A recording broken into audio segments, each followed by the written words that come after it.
The earth is dying, everybody's crying. Where's Superman? He's looking for a phone booth. Oh.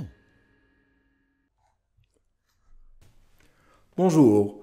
Dans la vidéo précédente, nous avons vu comment l'indice de fixation f, défini comme l'écart relatif entre l'hétérozygosie attendue et observée, pouvait nous renseigner sur le régime de reproduction d'une population.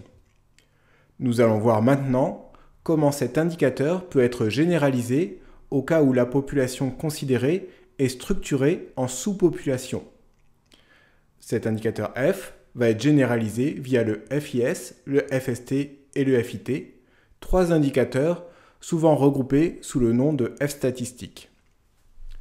Ces f statistiques sont obtenus via la comparaison des diversités alléliques mesurées au niveau des individus, des sous-populations et de la population totale. HI, la diversité mesurée au niveau des individus, est simplement la moyenne des taux d'hétérozygosie effectivement observés dans les différentes sous-populations. HS, la diversité mesurée au niveau des sous-populations, est définie comme la moyenne des hétérozygosies attendues dans chacune des sous-populations au vu de leur fréquence allélique. HT, la diversité mesurée au niveau de la population totale, est définie comme l'hétérozygosie attendue dans la population globale au vu des fréquences moyennes des allèles. Souvenez-vous, nous avons vu dans la première vidéo que H était une mesure de la diversité allélique. On va en voir là trois variantes, le HI, HS et HT. HI va nous permettre de mesurer la diversité allélique au sein des individus. Si je prends au hasard un individu, quelle est la probabilité que ces deux allèles soient différents? Le HS va nous donner la diversité au sein de chacune des sous-populations. Si je tire deux allèles au hasard dans une même sous-population, quelle est la probabilité que ces deux allèles soient différents? Le HT, lui, va nous permettre de mesurer la diversité dans la population totale. Si je prends deux allèles au hasard dans ma population, en corrigeant par les tailles de sous-population pour avoir la même chance de tirer un allèle de chaque sous-population, quelles sont les chances que ces deux allèles pris au hasard soient distincts? Avant d'aller plus loin, nous allons voir un exemple détaillé pour bien comprendre comment calculer HI, HS et HT sur un exemple simple de trois sous-populations de 10 individus chacune. La première chose à faire est de calculer pour chacune des trois sous-populations son hétérozygosie observée, HO, et ses fréquences alléliques. Pour notre première sous-population, on a 5 individus hétérozygotes parmi les 10. HO vaut donc 5 dixièmes, c'est-à-dire un demi.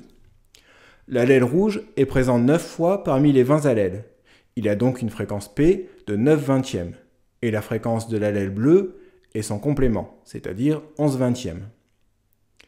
On procède de la même manière pour la seconde population qui a 7 individus hétérozygotes, et donc une valeur de HO de 7 dixièmes, et dans laquelle l'allèle rouge est en fréquence 13 vingtièmes. Pour la troisième population, on obtient de même une valeur de HO de 5 dixièmes, une valeur de P de 5 vingtièmes, et donc une valeur de Q de 15 vingtièmes. On dispose maintenant de tous les éléments pour calculer HI, HS et HT. Commençons par HI. Par définition, c'est la moyenne des HO des trois sous-populations. C'est donc HO1 plus HO2 plus HO3 divisé par 3, c'est-à-dire 5 dixièmes plus 7 dixièmes plus 5 dixièmes, le tout divisé par 3. Venons-en maintenant à HS. Par définition, c'est la moyenne des HE de nos sous-populations. On peut obtenir ces HE via la formule 2PQ, puisque notre locus n'a que deux allèles. HS vaut donc ici 2P1Q1 plus 2P2Q2 plus 2P3Q3, le tout divisé par 3.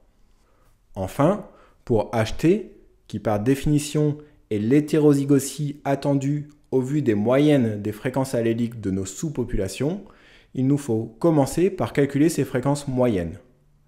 Pour l'allèle rouge, cette fréquence moyenne est égale à P1 plus P2 plus P3 divisé par 3. De même, la fréquence moyenne de l'allèle bleu est égale à Q1 plus Q2 plus Q3 divisé par 3. Notez qu'ici il revient au même de calculer la moyenne de P1, P2, P3 ou de regarder la fréquence de l'allèle rouge dans la population totale, qui est de 27 soixantièmes. Mais c'est uniquement vrai parce que nos trois populations ont la même taille. Dans le cas où une population serait beaucoup plus grande que les autres, la fréquence de l'allèle rouge dans la population totale serait forcément très similaire à sa fréquence dans la population de très grande taille. Le HT, en prenant la moyenne de P1, P2, P3, s'affranchit de ce biais potentiel et donne le même poids à chacune des sous-populations, quelle que soit sa taille. Maintenant que nous avons notre valeur de P moyen et de Q moyen, on peut calculer la valeur de HT, qui est l'hétérozygosie attendue avec ses fréquences alléliques moyennes.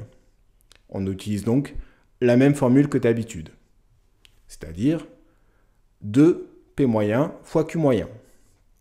On aurait aussi pu utiliser la formule 1 moins P moyen au carré moins Q moyen au carré.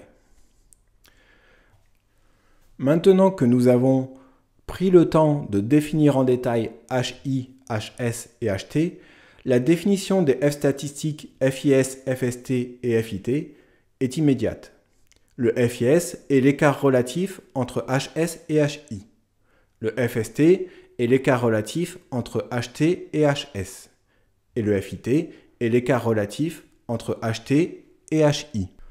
On peut interpréter ces F statistiques comme une mesure de la perte de diversité observée entre les différents niveaux, individus, sous-population et population totale. Par exemple, le FIS répond à la question suivante. Est-ce que la diversité que j'observe au niveau de mes sous-populations vient du fait que mes individus sont hétérozygotes, et donc eux-mêmes avec de la diversité, ou uniquement du fait qu'ils sont différents les uns des autres, mais sans diversité qui leur soit propre, parce qu'ils sont majoritairement homozygotes. De même, le FST permet de répondre à la question suivante. Est-ce que la diversité allélique de la population totale se retrouve au sein des différentes sous-populations? Ou bien est-elle due au fait que les sous-populations sont très différentes les unes des autres, mais sans grande diversité en leur propre sein? La diversité H, que l'on voit à un niveau, vient forcément de quelque part.